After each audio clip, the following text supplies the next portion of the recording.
Imagine spending thousands of dollars on tuition, moving across the world, studying for 2 years, only to find out you are not eligible for a post graduation work permit in Canada.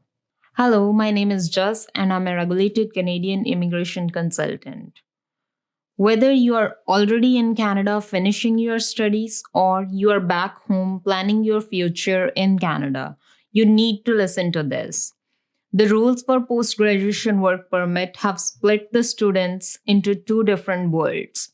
Some of you are safe, but some of you are walking into a trap where your diploma might just be a piece of paper and you would not be eligible for PGWP based on current criteria.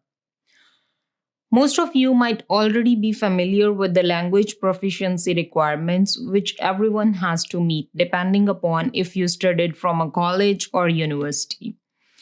But more confusion lies about the field of study requirement. Today, I'm going to tell you exactly who needs to meet the field of study requirement and who does not, so that you are not confused about this when you are applying for PGWP.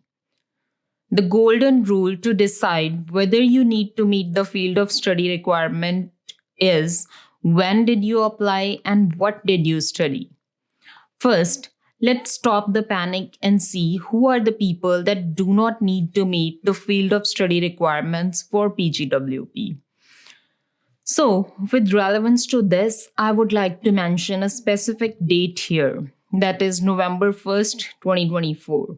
Basically, we can say that this is the cutoff date which decides whether one needs to meet the field of study requirement or not.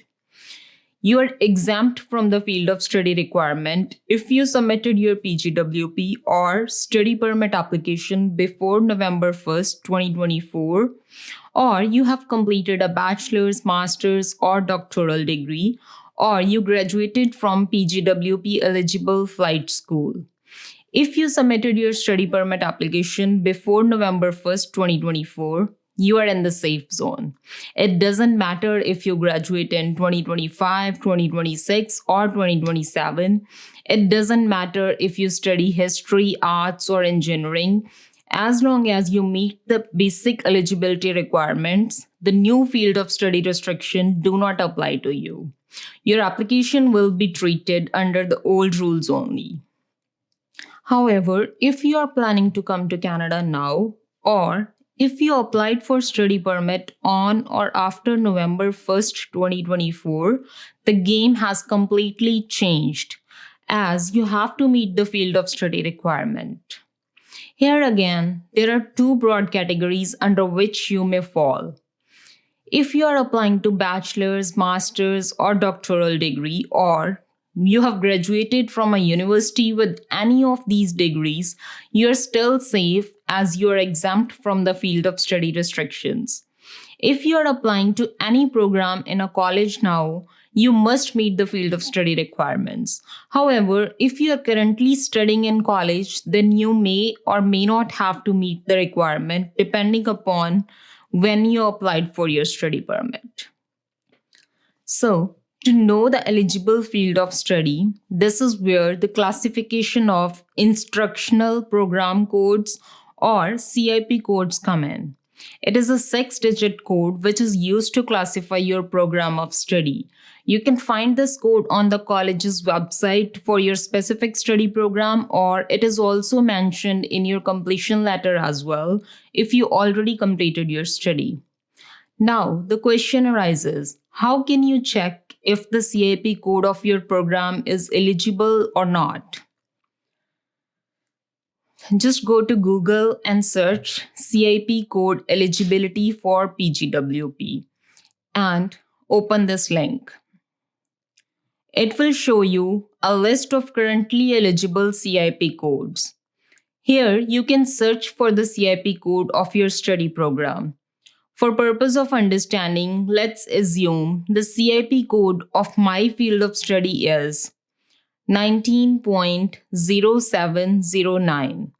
When I search this code, here it comes under the education. So yes, it's eligible.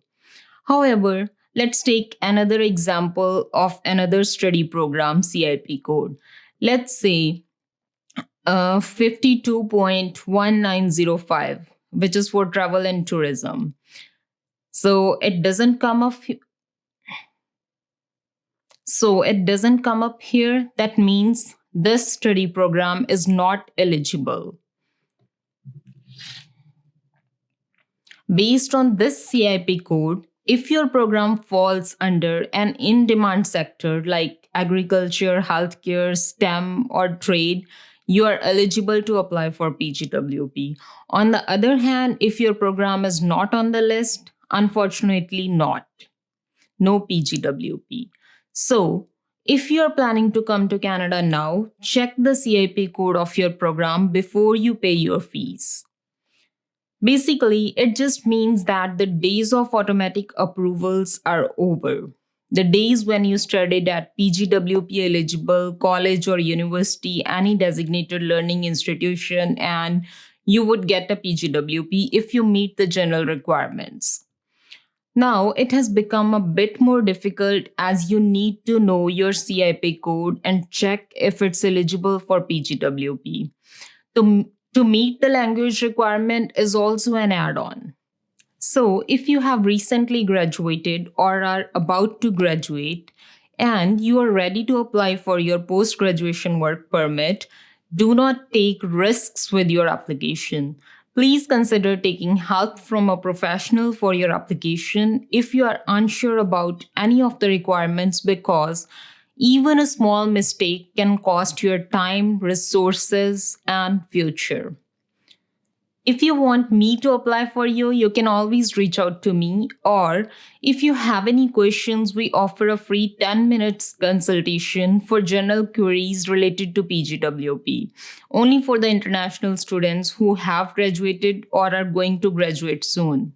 You can click the link in description or visit my website to book a free consultation. Thank you for watching. Please hit the like and subscribe button if you liked the video, and also tap the bell icon for more such updates.